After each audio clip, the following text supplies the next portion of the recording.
je vais donc donner la parole à François Godichaud, que je vais présenter rapidement. François Godichaud est historien, travaillant donc à l'université de Bordeaux 3, où il est professeur de civilisation. C'est un spécialiste reconnu de l'histoire de la guerre civile et de tout ce qui est autour de la guerre civile espagnole. Il a fait sa thèse donc à l'HESS avec Bernard Vincent. Il a publié beaucoup de livres sur cette question-là et donc vraiment c'est une référence, je veux dire, sur cette question-là. Alors c'est vrai qu'aujourd'hui, en lui demandant d'intervenir sur cette question de la guerre civile et la mémoire de la guerre civile, on l'a ramené sur des terrains qu'il a un peu abandonnés, puisqu'il travaille beaucoup plus sur le 19e, et donc je l'en remercie d'autant plus de revenir sur ces anciennes brisées. Et enfin, je préciserai que depuis cette année, il est membre senior. Non, junior, pardon, mais c'est à un mois près. À un mois près, oui. Membre junior, pardon, de l'IUF. Excuse-moi, j'allais te vieillir. Je fais de la pub aussi pour le petit bouquin des pubs sur les mots. Ah oui, c'est vrai, les mots de la guerre civile. Voilà, c'est vrai. Qui défend les intérêts de la maison. Très bien, tu as raison. Merci, Michel. Je fais circuler une feuille d'émargement, en particulier pour les doctorants. Oui. Voilà. Pardon. Merci Michel, merci à Pierre Labourie, aux organisateurs de ce séminaire, de me donner l'occasion de parler, de revenir sur cette question de la guerre civile. En plus de la guerre civile, je me suis intéressé à l'historiographie et au rapport de cette historiographie avec les questions mémorielles. Ces questions sont extrêmement riches aujourd'hui, puisque ce qui se passe sur le plan du rapport au passé en Espagne est très spectaculaire. Depuis une quinzaine d'années, mais surtout depuis le début du siècle, un véritable mouvement social du nom problématique de récupération de la mémoire historique s'est développé en Espagne, et parallèlement se posent des problèmes historiographiques et des débats pas toujours très faciles à mener sur l'histoire de la guerre civile. Je vais être conduit à souligner à la fois les points communs avec d'autres pays et à évoquer les particularités de l'Espagne, et j'ai choisi de partir de l'analyse qui permet, à mon sens, la prise de hauteur la plus radicale, comme m'y invitait le texte de cadrage du séminaire, c'est-à-dire la perspective de François Hartog et de son livre Régime d'historicité. Le livre de François Hartog a été très peu reçu en Espagne, alors qu'il a eu un succès très important en Amérique latine. Traduit et édité au Mexique en 2007, il a donné lieu à des analyses en termes de régime d'historicité pour un certain nombre de pays, la Colombie, le Pérou, le Costa Rica, l'Argentine, et sans doute d'autres que je n'ai pas notés. Tandis que la seule présence que j'ai notée en Espagne, c'est dans la 4e édition du colloque Historia a Debate, dans un panel coordonné par une Mexicaine. Et le récent livre du grand moderniste Ricardo García Cárcel, intitulé je traduis, L'héritage du passé, les mémoires historiques de l'Espagne, ne l'inclut pas dans sa réflexion, et sa seule référence à Hartog est à propos du livre qu'il a écrit avec Jacques Revel, ou dirigé avec Jacques Revel, sur les usages politiques du passé. On peut voir que la réflexion d'Hartog, très stimulante, s'applique bien à l'Espagne, où l'on peut voir à l'œuvre un présentisme original. La situation depuis quelques années mérite qu'on s'y arrête, et je m'y arrêterai, pour aller au-delà de la première impression d'invasion de la mémoire, ce qui nous permettra à la fin d'exposer la situation complexe et difficile des historiens professionnels dans ce contexte, mais aussi de voir que le cas espagnol peut apporter à la réflexion internationale sur les régimes d'historicité des éléments intéressants. Alors, le présentisme en Espagne son analyse peut ressembler à celle qui est menée par François Hartog sur d'autres pays, notamment la France. On peut analyser la situation espagnole dans les termes de crise du temps ou de brèche du temps, comme nous le propose Hartog.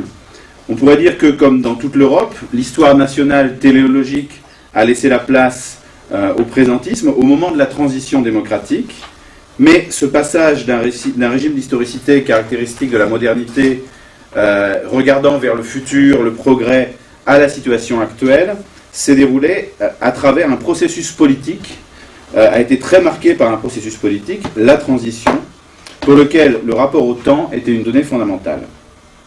On peut lire l'affrontement entre le franquisme et ce qu'il représentait, d'une part, et de l'autre, la tradition progressiste, comme l'affrontement entre deux rapports au temps. Le franquisme est tout entier tourné vers le passé impérial de l'Espagne.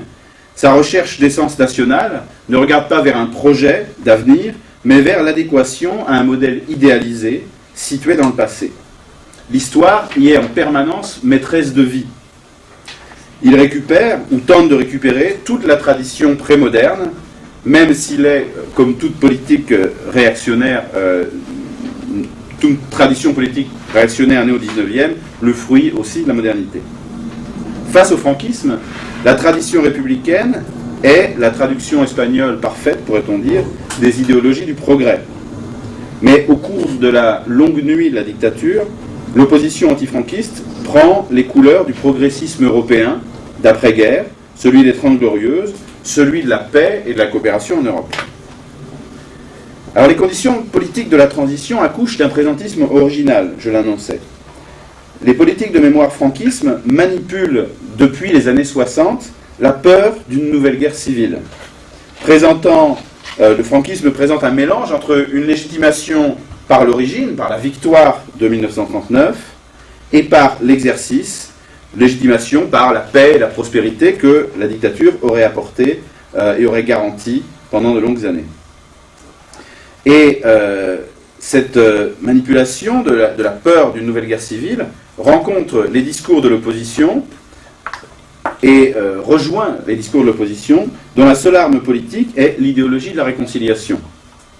Au cours d'années de transition marquées du point de vue des consciences par l'incertitude du lendemain et même par la peur tant du passé que de l'avenir, sous forme de réitération du passé, la valeur qui s'impose par-dessus tout est celle de la paix au quotidien, celle de cette expression espagnole difficile à traduire, convivencia pacifica, c'est-à-dire le fait de vivre ensemble de façon pacifique, et la valeur du consensus.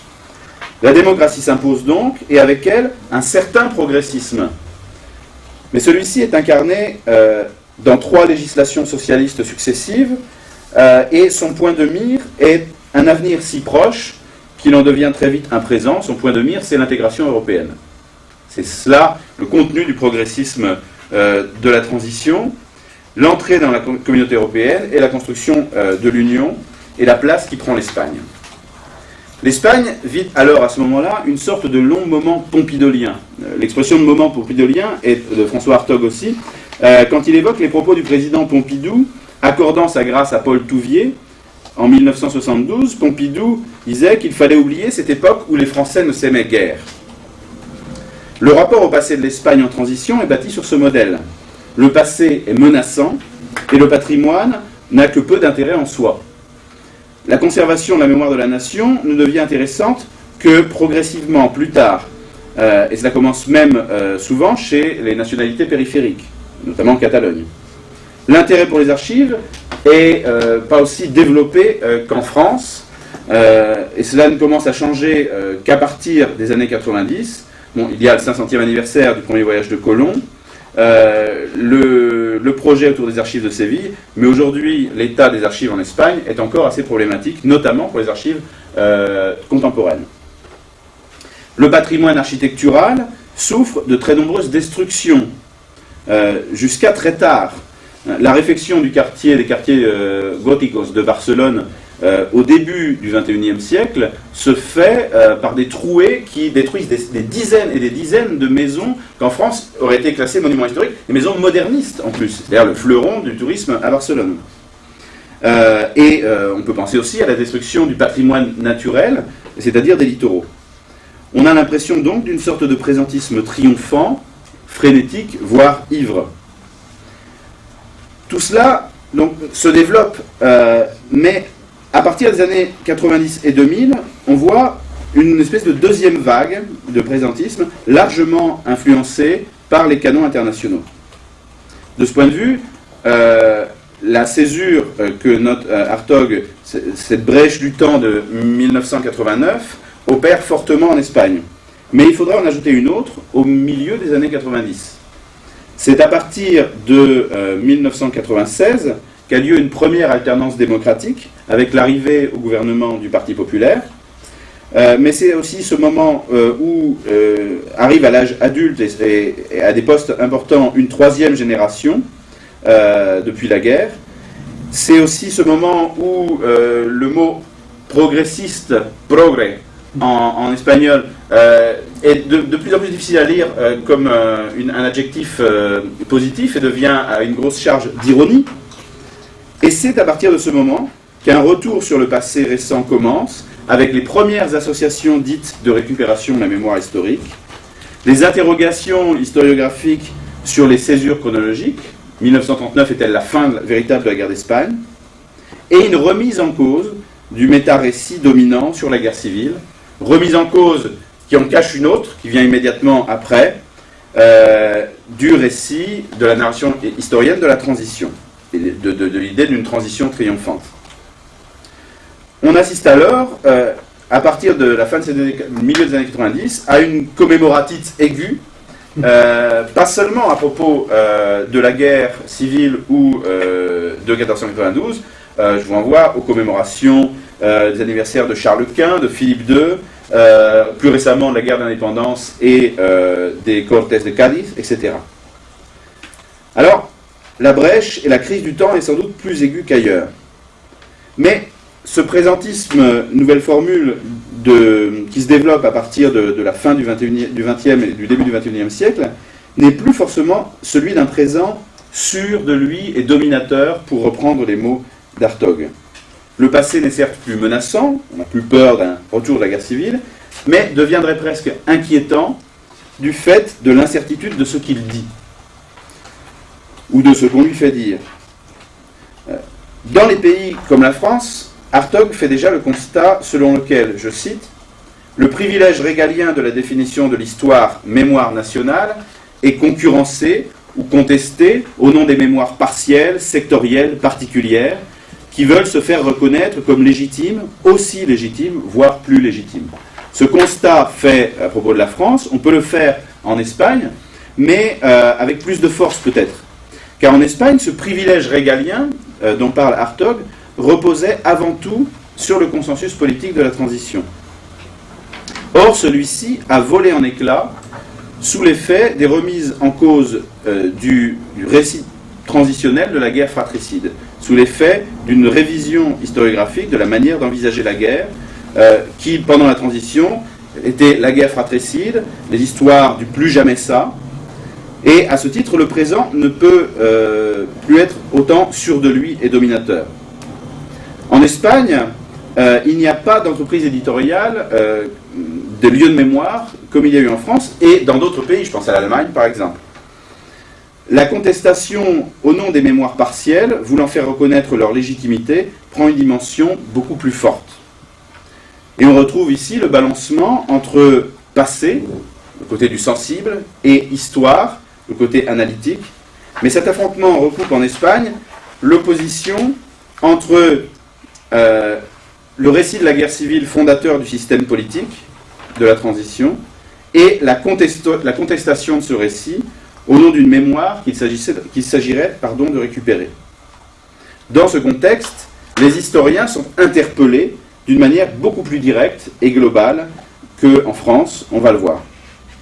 Pour prendre les choses autrement, on retrouve en Espagne la domination du mémorial sur le monument et la multiplication des mémoriaux tels que l'a décrit l'historien anglais, je crois qu'il est anglais, qu'il était, Tony Judd, dans l'essai sur la mémoire européenne qui clôt, américain, qui clôt son gros volume après-guerre. À ceci près que l'Espagne semble vivre, plus que les autres, un passé qui ne passe pas. Un hispaniste hollandais enseignant aux États-Unis faisait d'ailleurs la remarque suivante à propos de la position de l'Espagne en Europe. Si, comme le dit Tony Judd, la reconnaissance du génocide des Juifs, la reconnaissance de l'Holocauste est un ticket